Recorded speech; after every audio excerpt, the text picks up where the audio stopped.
Lá, todos em casa, os que puderem ficar por casa, não quero mais relembrar o quão importante é nesta fase para todos ficarmos em casa e, portanto, começo por agradecer a disponibilidade e apresentar brevemente a nossa primeira convidada deste ciclo de entrevistas da Nordic Labs, a doutora Daniela Seabra, que é nutricionista desde 1999, desde 2005 na clínica da doutora Cristina Salles, em 2018 terminou com êxito a sua certificação em medicina funcional pelo IFM, o Institute for Functional Medicine, nos Estados Unidos da América. Tem a formação em abordagem biomédica do autismo pelo Autism Research Institute e que é, de facto, uma das suas principais áreas de atuação. É palestrante em diferentes congressos nacionais e internacionais e pronto, eu poderia ficar aqui agora toda a tarde a enumerar as diversas formações da doutora Daniela, mas penso que disse, acho que o mais importante, mas doutora Daniela, se tiver aqui alguma falha... Não, acho que é importante, acho que está. Sou nutricionista, falhou essa parte. Desde 1999. Correto. Pronto. Realmente nós hoje pensamos, e o primeiro tema que falamos será então o eixo gastro, ou seja, a parte intestinal e a imunidade, que hoje é subejamente falada, e eu gostaria de começar por lhe perguntar então qual é a sua opinião, se de facto considera o cérebro, o intestino, o nosso segundo cérebro. Bem, começo por agradecer o convite, está bem? Portanto, e sim, portanto, de uma maneira muito simples, começaram a falar do intestino como segundo cérebro, mas no fundo o que nós estamos a falar, não estamos a falar de cérebro, obviamente dito, estamos a falar do sistema nervoso entérico. Bem, portanto, são as duas, é um sistema nervoso que funciona de forma independente do cérebro, mas também recebe informações do cérebro. Tá bem? Portanto, e também envia informações do sistema nervoso entérico para o cérebro. Tá bem? Portanto, são dois cérebros ligados. Bem, dois cérebros ligados. E como é que nós conseguimos, e como é que há então esta relação tão próxima com o sistema imune? Primeiro, na questão do sistema imune, 70% do sistema imune está no intestino. Nós estudamos na faculdade com o nome de GALT, é o Gut Associated Lymphocyte, ou seja, o tecido linfóide associado às mucosas, em que constantemente o nosso sistema imune, este tecido linfóide, está a fazer o sampling do que se está a passar a nível gastrointestinal, em que perante uma informação, em que quando pressente que algo não está bem, rapidamente aciona os mecanismos de alerta e nós começamos com vômitos e diarreias quando temos uma intoxicação alimentar, por exemplo. Portanto, o sistema imune está constantemente, a nível intestinal, está constantemente a perceber o que é que se passa no interior do trato gastrointestinal para reagir de acordo com o que se passa. Podemos dizer que essa informação, essa troca de informação é contínua. Contínua, 24 sobre 24 horas, está bem? E alguma coisa que possa causar desequilíbrio nessa... Porque nós sabemos que é comumente o meio de... Como nós escolhemos para comunicar uns com os outros é importante, não é? E, portanto, até que ponto é que também nesta comunicação que existe entre o intestino e nesta parte do sistema imune, se poderá haver falhas e o que é que influencia eventuais falhas? É preciso entender que ao haver uma relação constante, eu vou estar sempre a ter relações, eu posso estar sempre a induzir a inflamação ou diminuir a inflamação. Portanto, eu tenho sempre esta associação em que determinados sinais vão induzir uma resposta pró-inflamatória, outros sinais vão induzir uma resposta anti-inflamatória. Portanto, é deste jogo, deste equilíbrio que se está a passar a nível do trato gastrointestinal que eu depois posso ter uma resposta sistémica.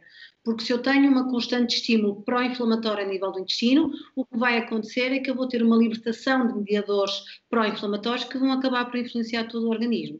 Né? E esta ligação inflamação intestinal com a inflamação de todas as outras áreas já é conhecida. Por exemplo, na doença de Crohn já é conhecida a influência articular. Tá bem? Portanto, e esta inflamação pode ocorrer sem chegarmos a níveis de inflamação da doença de Crohn. Podemos dizer que esta comunicação, havendo falhas, baixa as nossas defesas assim de uma forma mais simplificada. Comecemos por partes. Primeiro, a nível intestinal, eu começo pela parte digestiva. Se a parte digestiva não está a 100%, eu não consigo fazer a digestão correta dos alimentos, eu não consigo fazer a absorção correta dos alimentos, ponto. O que significa que os nutrientes adequados para o correto funcionamento do sistema imune, que o sistema imune requer o aporte nutricional e níveis adequados de nutrientes, não é feita simplesmente porque eu não consigo fazer a digestão. Está bem? Portanto, começa por essa primeira parte. E depois eu tenho... E na boca. Começa tudo na boca, portanto, o trato gastrointestinal vai desde a boca ao ânus. Portanto, começa desde a mastigação até o estômago, a capacidade digestiva do estômago e de produção de ácido clorídrico, capacidade do pâncreas, capacidade da vesícula biliar e etc. E a questão aqui entra a questão do microbioma, porquê? Porque o microbioma intestinal, a quantidade, os milhões e bilhões de bactérias, de fungos, de parasitas que também fazem parte, e de vírus, também existem, há vírus que fazem parte do nosso microbioma, então eles influenciam a forma como eu faço a digestão dos alimentos, por exemplo, e o impacto deles. Agora estou-me a lembrar, por exemplo, de alguns fitoquímicos, alguns fitonutrientes, por exemplo, o resveratrol, que para ter um efeito no nosso organismo precisa de ser metabolizado pelo microbioma. Portanto, eu para ter o efeito do resveratrol ou do sulforafano, por exemplo, eu preciso da conversão a nível do microbioma para eu ter os efeitos descritos na literatura. Que são, isto parece dois compostos, porque eu vi tanto profissionais como pacientes, não é? Portanto, para simplificarmos aqui, são dois compostos bioativos, são muito estudados, ou estão bem detalhados na evidência científica, o resveratrol, que nós comumente associamos ao vinho tinto. Correto. Única fonte, mas é aquela que muitas vezes se fala e de algum eventual benefício em tempos que se falou disso, o sulforafano tão bem falado e que está presente entre os crucíferos, os vegetais, e mais especificamente nos brócolos, onde nós encontramos esses compostos. Portanto, há aqui toda uma ligação. Uma ligação, e mesmo nesta relação constante entre o sistema imune, portanto, entre o GALT, o tecido linfóide associado às mucosas e o intestino, portanto, se eu tiver uma constante estimulação pró-inflamatória, eu estou a induzir uma alteração no rácio a nível dos linfócitos, a diferenciação dos linfócitos. Ou seja, posso começar a ter um desequilíbrio a nível da resposta imunitária e até, por exemplo, induzir uma diminuição da resposta a vírus e a bactérias. Portanto, a nossa imunidade celular pode diminuir. Portanto, desta relação, deste estímulo constante a nível intestinal que se vai passando no intestino, eu tenho uma influência no sistema imune na totalidade. Correto. Pois, nós também acompanhamos não só o seu percurso profissional, mas também nas redes sociais por perto. E ontem fez algumas partilhas e achamos interessante a frase que hoje se coloca e se a resposta também estiver no intestino. Ou seja, não só para o que estamos a viver hoje, mas de uma forma geral. Acha que de facto porque hoje fala-se de vírus, amanhã pode-se falar de outras, não é o único caso, não é? De quando a nossa imunidade está em baixo, ou outras patologias, ou até outros sinais clínicos que isso acontece, e acha que a resposta poderá estar no intestino? Em muitas situações, sim, porque tudo o que se passa no intestino tem uma influência gigantesca com tudo o que se passa em todo o organismo. Com o que se passa a nível do cérebro, que há uma comunicação constante entre o intestino e o cérebro. Depois, tudo o que se passa no cérebro tem influência em todo o organismo.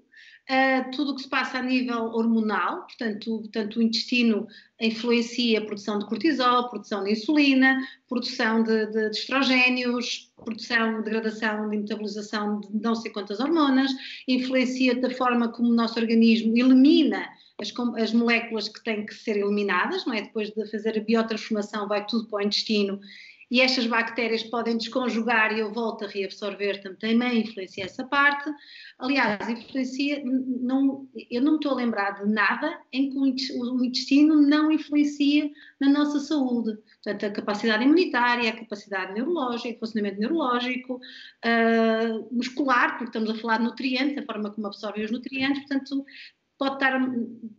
Olhar para o intestino, eu diria que é uma parte crucial na abordagem à saúde de qualquer patologia. Como é que nós conseguimos, as pessoas, no caso de nos estarem, quem nos visualizar, serem também pacientes, há algumas questões que possam fazer eles próprios para perceber se o intestino deverá ser algo que eles devem procurar uma ajuda ou perceber se realmente é um problema, porque muitas as pessoas dizem que primeiro há um tabu, não é? Diria logo à partida de falar deste assunto, que é algo que as pessoas não gostam. E depois, se as pessoas, o que é que poderá induzir a que as pessoas se questionem, de facto, sobre a sua saúde intestinal?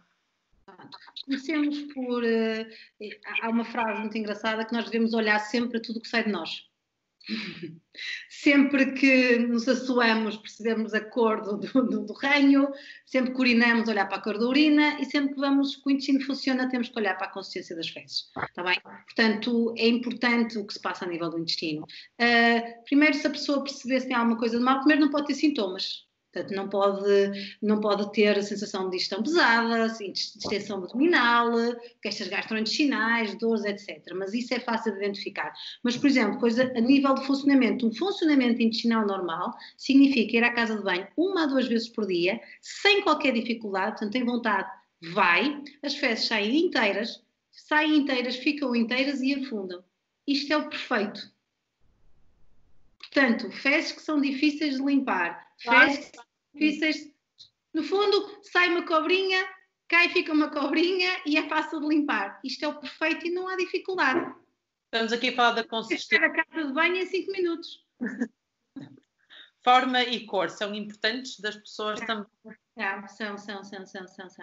Portanto, estamos a pensar de forma, estamos a pensar na famosa cobrinha, está bem? Esse é o perfeito, é a cobrinha, que sai cobrinha e fica cobrinha, e cor estamos a falar nos diferentes tons de castanho. Okay. Tá bem? Nunca amarelo, por favor, amarelo ou verde escuro, caso associem a um consumo muito intenso de legumes verdes escuros, ou mais avermelhados, se tiverem um consumo excessivo de beterraba. Tá bem? Se associarem a algum alimento, pode mudar a cor das fezes. Ok. E isto tem que ser, nós estamos a falar, já logo no início começamos que a doutora Daniela é nutricionista, portanto já percebemos, acho que dá para perceber aqui a importância da nutrição, da alimentação, porque se tudo isto, não é, se inicia na boca e, portanto, depois de todo o trato digestivo, que é importante e, como disse muito bem, na boca e termina no ânus, mas estas avaliações têm que ser feitas, como é que as pessoas, se quiserem saber, ok, eu assisti, digo, okay, tenho algumas queixas, que se calhar eu nem achava que fossem queixas, não é? Que isto acho que é recorrente na vossa prática. Como é que consegue avaliar, então, depois a fundo, o que é que se passa aqui dentro? Pronto. Primeiro começamos pela história. Puta, não é? Ok. Primeiro começamos pela história clínica. Tudo o que é que aconteceu desde o nascimento. Portanto, a forma como essa pessoa nasceu, se nasceu parte normal ou cesariana, se foi amamentada, se não foi, que são fatores que influenciam a composição do gastrointestinal, depois a quantidade de antibióticos que fez, stress, nível de stress e a intensidade e a duração desse stress, toma de medicamentos, portanto, são tudo fatores que na história vamos antever que pode haver um problema no intestino porque ele teve toda uma história e diferentes fatores que influenciaram ou que têm capacidade de influenciar a composição do intestino. E depois, a nível de estudo intestinal, há um resumo que nós fazemos que é o dig-in, em que avaliamos a digestão, o que é que se passa a nível digestivo, o que é que se passa a nível de inflamatório, se há marcadores inflamatórios, a nível de microbiota intestinal, o que é que se passa, a nível de permeabilidade intestinal e a nível do sistema nervoso. Está bem? Portanto, eu às vezes, então, todas estas questões é possível quantificar, e agora neste momento, não só do ponto de vista sintomático, mas analítico. Portanto, há parâmetros que se podem analisar, há estudos de fezes, os comprehensive stool analysis, portanto, que englobam diferentes parâmetros e que eu quase consigo avaliar isto tudo menos a parte neuronal. Está bem? A parte neuronal é a história. Temos aqui isto aqui, é como se fosse um puzzle, não é? E vamos buscar as pecinhas e vamos montar o puzzle, vamos montando, isto é verdade, portanto, estamos a falar de imunidade, mas poderíamos estar a falar de outra situação. Neurodesenvolvimento, neurodegeneração, alergias, marcadores inflamatórios quaisquer, porque às vezes, se eu quero eventualmente lidar com um indivíduo com uma doença crónica inflamatória articular ou de pele, e eu posso, se eu tenho 70% do sistema imune do intestino, eu vou virar para o intestino, assim, ok. Se eu vejo um histórico do indivíduo que me parece que do ponto de vista microbiano não está adequado, posso começar a abordar, ou seja, a inflamação de dentro para fora e não de fora para dentro. E então, este teste vamos falar aqui, ou seja, se eu tiver uma doença autoimune ou se eu tiver uma doença que me possa aqui baixar as defesas, os indivíduos imunodeprimidos, há essa relação entre um desequilíbrio daquilo que são os marcadores digestivos e a doença? Consegue fazer-se algo nesse sentido? de ajudar, não é? Consegue-se otimizar. O que é que otimiza? O que está desequilibrado naquele indivíduo. E só conseguimos fazer distante. Porque, exato, e percebendo a história, avaliando caso a caso, porque eu não posso dizer assim, tenho que fazer melhor a digestão, mas aquele indivíduo não se passa nada. É uma questão de tem um patogénio intestinal. Não, tem que o ver. Ele tem inflamação no intestino? Se calhar não. Portanto, eu consigo ter na mesma inflamação sem ter... Eu consigo ativar o sistema imune, induzir inflamação, sem haver marcadores inflamatórios nas fezes. Porque a própria parede do intestino está constantemente a fazer o sampling do que se passa. Portanto, eu posso induzir respostas inflamatórias deste lado da mucosa sem haver a hiperpermeabilidade intestinal ou a degradação da mucosa, que às vezes acontece uma inflamação mais intensa. Está bem? Portanto, isso é... Temos aqui este desequilíbrio intestinal e aquilo que despoleta na pessoa varia. Varia. Às vezes, a mesma situação tem diferentes sintomas em diferentes indivíduos. Okay. Dependendo da suscetibilidade, o elo quebra, o elo vai quebrar, portanto, a corrente vai quebrar no elo mais fraco. Portanto, podemos ter exatamente o mesmo trigger, o mesmo desencadeante em que vamos puxar, e uma pessoa vai quebrar aqui e outra pessoa vai quebrar ali, dependendo das suas suscetibilidades genéticas. Exato, também, e aí já falamos, vamos para outra área. E continuando nesta parte intestinal, cada um de nós então tem aqui um perfil único. Único. Ainda não foi definido o microbioma ideal. Ok. Pois, porque há nós temos e sabemos que há quem defenda que devemos ter uma maior variedade. Diversidade é chave. Diversidade é chave. Portanto, quanto mais espécies, melhor. E como é que nós conseguimos uma outra dica de conseguirmos essa diversidade? Quanto mais fibras alimentares diferentes, melhor. Está bem? Portanto, aqui, quanto mais, se vocês estão sempre... com muitos legumes, mas só comemos brócolos e cenouras... Correto. Não, portanto, quanto maior a diversidade de legumes, de fibras, entre fibras de nozes com pele, frutas, legumes, ou seja, quanto mais variarem, melhor. Ervas aromáticas, tudo entra para a equação. Está bem? E, portanto, não há aqui nenhum... E depois, falando aqui do perfil, há alguma associação, portanto, alguma bactéria específica com, no caso, alguma doença... Há determinadas bactérias que já foram identificadas com associações a determinadas doenças autoimunes, por exemplo.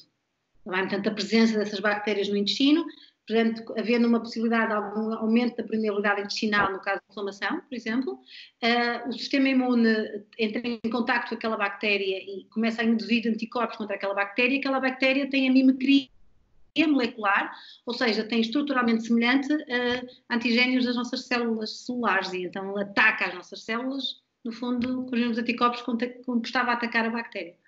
Sim, isso é de facto fascinante. Isto é importante dizermos que está tudo baseado na evidência científica. Já percebemos que cada um de nós tem um perfil único de bactérias. É uma impressão digital. Exato. E, portanto, depois há algumas bactérias, algumas estirpes, não é? Chamadas strains, que nós podemos associar a algumas, ou que se associam a algumas patologias, mas isto deve-se, e sabemos isso, se deve a porque têm uma função diferente, se comportam de forma diferente, ou que bactérias são estas? Do ponto de vista de bactérias que possam induzir patologia, primeiro estamos a falar do papel patológico da própria bactéria, portanto, se a bactéria é patogénica ou não, ponto. Mas depois também bactérias que, em teoria, não são patogénicas, mas que têm uma estrutura molecular semelhante a algumas estruturas de alguns tecidos, nossos tecidos. Então, acontece a chamada mimicria molecular, em que, perante aumento da permeabilidade intestinal, o nosso sistema imune reconhece aquela estrutura bacteriana como patogénica, induz uma resposta, induz a produção de anticorpos contra aquela estrutura bacteriana que ele conseguiu ter acesso porque houve uma ruptura da membrana da mucosa intestinal, uma abertura das tight junctions, e essa estrutura, portanto, ele faz a produção de anticorpos e essa produção de anticorpos é semelhante às estruturas do nosso organismo. É? Portanto, podemos desencadear, já estão demonstradas pelo menos 3 patologias autoimunes com associação com mimicria molecular a determinadas bactérias. Então, esta científica já está validado. E, portanto, faz essa avaliação de forma rotineira com os teus. Sim, mas também do ponto de vista depois de espécies bacterianas a nível intestinal, às vezes não é só que bactérias é que são, mas como é que elas estão a trabalhar. Porque neste momento, a nível de estudos de microbiota, o que é que nós temos? Lá está, e aqui aparece a noção de microbiota e microbioma. Microbiota são as bactérias, ponto. Não é? São as bactérias. Portanto, um estudo de microbiota são o estudo das bactérias. Tem bactéria A, B ou C na quantidade XYZ. Portanto, isto é um estudo de microbiota. O estudo de microbioma já engloba outros. É mais alargado, porque eu posso ter, por exemplo, lactobacilos, mas os lactobacilos não estarem a executar a sua função. Ou seja, a própria bactéria vai se adaptando ao meio ambiente, vai se adaptando ao que se está a passar. Portanto, por isso é que às vezes falam no estudo de microbiota só como se fossem os censos. Quantos nutricionistas é que eu tenho, quantos advogados, quantos médicos, quantos lixeiros, mas estão a trabalhar ou não? E aqui aparecem os outros estudos, nomeadamente o estudo de quantificação dos ácidos gordos de cadeia curta, para perceber se eles estão a produzir mais acetato, mais butirato. Portanto, tudo isto é quantificável, dá-nos uma imagem do que está a passar a nível do intestino. Porque uma das questões que me colocaram, que queriam que eu lhe colocasse, era porque na Nordic Labs nós temos vários testes que estudam quer microbiota, quer microbioma, e portanto também lhe perguntavam isso, qual era o teste preferido. Eu acho que posso adivinhar a resposta, mas queria que nos dissesse então. Sim.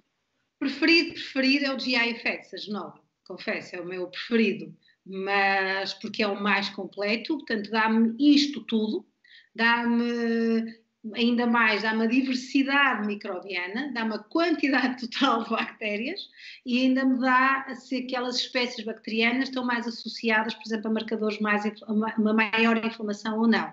Mas como financeiramente é o mais caro, muitas vezes vou para outros, ou seja, não são tão completos, mas conseguem-me dar uma informação também muito válida, como o CSAP, o Comprehensive Stool Analysis Parasitology, e também tenho muitas vezes recorrido ao GI Maps, quando quero o marcador que é a beta-glucuronidase, que é uma enzima que faz a desconjugação de moléculas que passaram pela glucuronidação, portanto, da fase 2 de desintoxicação, e que na presença de uma beta-glucuronidase elevada há uma clivagem e uma reabsorção. Portanto, eu aí interessa-me particularmente indivíduos quando eu estou a lidar com excesso de estrogénios.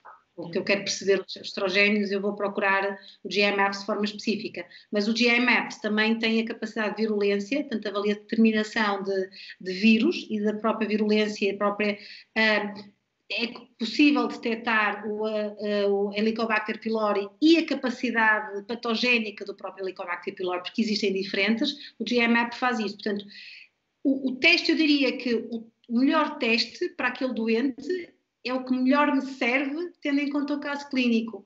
Porque, por exemplo, noutras situações eu vou estudar o intestino não pelo estudo de coleta de fezes, mas pela urina. Portanto, totalmente em crianças é o que eu gosto mais, porque pode ser o que eu gosto mais, digo isto porque a colonização do intestino acontece logo no canal de parto, passagem pelo canal de parto e o que acontece naqueles primeiros tempos. Portanto, se eu tenho uma criança que nasceu por cesariana, o parto teve logo com antibióticos e teve logo neonatologia, nunca teve leite materno, eventualmente aquela colonização intestinal inicial fica no biofilme, ou seja, colada à parede do intestino, e então a colheita de fezes vai ser negativa, porque as bactérias estão ali presas. Portanto, eu aí uma colheita urinária é mais adequada. E da experiência que vai tendo, isto para os pais, normalmente quando chegam à sua consulta, querem fazer este tipo de testes, é prevenção, se já há uma consciência de tenho esta história e, portanto, até gostaria de fazer um estudo para perceber como é que posso aqui contornar e prevenir situações futuras, ou de facto quando chegam à consulta já é um problema e estamos aqui também ainda numa fase de educação da população neste sentido. Sente alguma diferença com o Eu acho que existe de tudo, mas a que parte preventiva e avançar para estudos deste género de forma preventiva depende da capacidade financeira de cada um. Não vou mentir. não é? Porque uma coisa é a forma de ir à consulta de forma preventiva, eu assumir que houve um problema, uma questão na colonização inicial e atuar de forma cega, mas não é de forma cega, porque está cientificamente, há um fundamento científico por trás disto tudo, não é? Mas sem saber, sem estudar, então assim, ok, aqui muito provavelmente tenho uma alteração de microbiota e então vou trabalhar uma utilização. E é só outros já, nem eu quero estudar, assim, ok, então vamos estudar, está bem, tanto, mas não vou, se não tenho sintomas, se não vejo necessidade, não.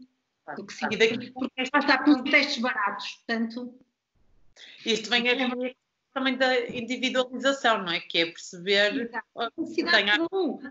Claro, e há indivíduos que eu digo assim, não, eu achava muito interessante e muito importante avaliar, para percebermos o que é que vamos fazer isto. Porque senão vamos andar aqui tentativa e erro, tentativa e erro, tentativa e erro, que acaba por ser mais custoso, quer do ponto de vista pessoal, quer do ponto de vista clínico, quer do ponto de vista financeiro. Vamos andar aqui tentativa e erro, quando mais vale o investimento num teste, então já, ok, é isto que se passa e já vamos diretamente ao que se passa. Depois também começamos aqui a ter maior consciencialização da importância do testar, é o que temos ouvido, testar, e hoje percebemos a importância do testar, não ver o que se passa. E outra questão que se calhar as pessoas também se questionam é, ok, eu fiz a avaliação, decidi avançar porque tenho este problema, quero avançar com a realização do teste, recebo os meus resultados e depois também há evidência para essa parte, ou seja, em termos de intervenção e estratégias, o que é que eu posso, ou no caso do Dr. Daniel, o que é que pode aconselhar ou recomendações aqui, algumas estratégias, só para as pessoas terem uma ideia que de facto os fatores em que nós podemos mexer e que vão permitir esta otimização dos resultados, a eliminação de alguma bactéria se for necessário, não é? Primeiro, o que vai ser feito depende daquilo que for encontrado. Não é? Comecemos por aí, porque se eu encontro uma dificuldade digestiva, eu vou trabalhar na digestão. Se eu encontro marcadores inflamatórios, eu vou trabalhar nisto. Portanto, dependendo do que eu encontrar, eu vou trabalhar naquilo, no que for encontrado. Mas também há aqui uma linha de pensamento. Portanto, eu tenho os 5 R's, são chamados 5 R's. Portanto, eu vou remover o que está mal, vou reparar o que está, tanto repair, tanto replace, repair, rebalance, reinoculate and rebalance. Portanto, são os 5 R's, em que no fundo eu vou reparar, vou remover o que está a fazer mal, sejam alimentos, sejam patogénios ou o que seja, vou reparar o que não está bem, se eu tenho eventualmente marcadores de lesão, vou repor o que falta, enzimas digestivas, ácido clorídrico, fibras, vou reinocular, tanto com prebióticos, probióticos, o que eu preciso naquele doente, e o rebalance. O rebalance é trabalhar em tudo o que influencia a composição da microbiota. Porquê? Porque um stress intenso está demonstrado que diminui drasticamente a quantidade de lactobacilos, diminui drasticamente a produção de IgA secretória. Diminui a capacidade digestiva, diminui a função pancreática, diminui a capacidade de libertação de bilis, portanto, altera-me totalmente isso. Portanto, não me adianta estar a tratar aquele intestino, otimizar aquilo tudo, e aquela pessoa continuar ligada à corrente e não dormir e etc. Por tudo isso influencia. Porque se tem feito esta questão relativamente aos probióticos e às vezes as pessoas tendem a fazer suplementação, procuram, o que é que aconselha? Acho que sei a sua opinião, mas isto aqui é um bocadinho das pessoas ganharem esta consciência, não é? Nós temos probióticos disponíveis em termos de suplementação, que temos aí nos alimentos em primeiro lugar, não é? É uma fonte, podemos ir buscar alguns alimentos, mas também podemos recorrer à suplementação e aí é muito vasta, não é? Acho que, portanto, falarmos disto que é... Depende daquilo que eu vou precisar, depende do que eu vou precisar. E daí eu acho que aqui é também importante fazer esta alerta, que realmente as pessoas têm que saber primeiro que teste é que vamos usar, conhecer e perceber as condições clínicas para melhor adaptar o teste, esta interpretação e nestas estratégias, o que é que faz sentido, e depois a suplementação se e quando necessária, e também com toda esta avaliação que já percebemos que é bastante abrangente no sentido de toda a história clínica que é considerada. Por isso, para finalizar, gostaria que partilhasse connosco aqui este processo, o estilo de consulta, neste momento, se há possibilidade de consulta online, como é que... Neste momento só há possibilidade de consulta online. Mas portanto, é este processo de questionários... Sim, tudo funciona igual, não é? Portanto, na mesma preenchimento de um questionário, que já estou a perguntar diferentes questões intestinais, como é que funciona o intestino, como é que não funciona, etc. Toda a história clínica é colhida e funciona tudo o que é feito em consulta, exceto a parte de contacto humano, não é? Que neste momento temos que manter, não o distanciamento social, o distanciamento físico. Sim. E já agora os seus contactos, doutora Daniela, para quem estiver interessado, poder agendar, se quiserem saber mais uma consulta, onde eu continuo, portanto, todos os agendamentos são feitos na Clínica de Medicina Funcional doutora Cristina Salles, portanto o site é cristinasales.pt e também se quiserem acompanhar o meu trabalho nas redes sociais, também estou no Instagram, portanto Daniela Seabra _Nutri e no Facebook também Daniela Seabra Nutrição Funcional. Portanto, eu vou falar de diferentes coisas que vou descobrindo. E aproveito também para dizer que nós temos cursos, a Nordic Labs, nós temos alguns vídeos, maioritariamente em inglês, dos laboratórios, que nos vão disponibilizando, que são guias interpretativos, portanto, dos resultados, sempre com a evidência científica associada, mas também teremos cursos e webinars online, e presencial quando nos for possível, e contamos com o conhecimento da doutora Daniela e a presença para palestrar e, portanto, liderar aqui a formação de outros profissionais. Portanto, aqueles que nos tiverem ouvido, tiverem interesse também em fazer formação, basta enviarem-nos um e-mail para geral@nordicgroup.eu, que também podem ver no nosso canal do YouTube, e qualquer questão que tenham, contactem-nos, estamos ao dispor para esclarecer outras questões que tenham sobre algum teste específico, sobre esta abordagem ao indivíduo, esta individualização. E muito obrigada, doutora Daniela, pela partilha do conhecimento. E se brevemente passamos às formações presenciais. E pronto, e desejar a todos continuação também de um bom dia, que nos acompanhem no nosso canal do YouTube e que estejam atentos para as próximas entrevistas. Obrigada a todos.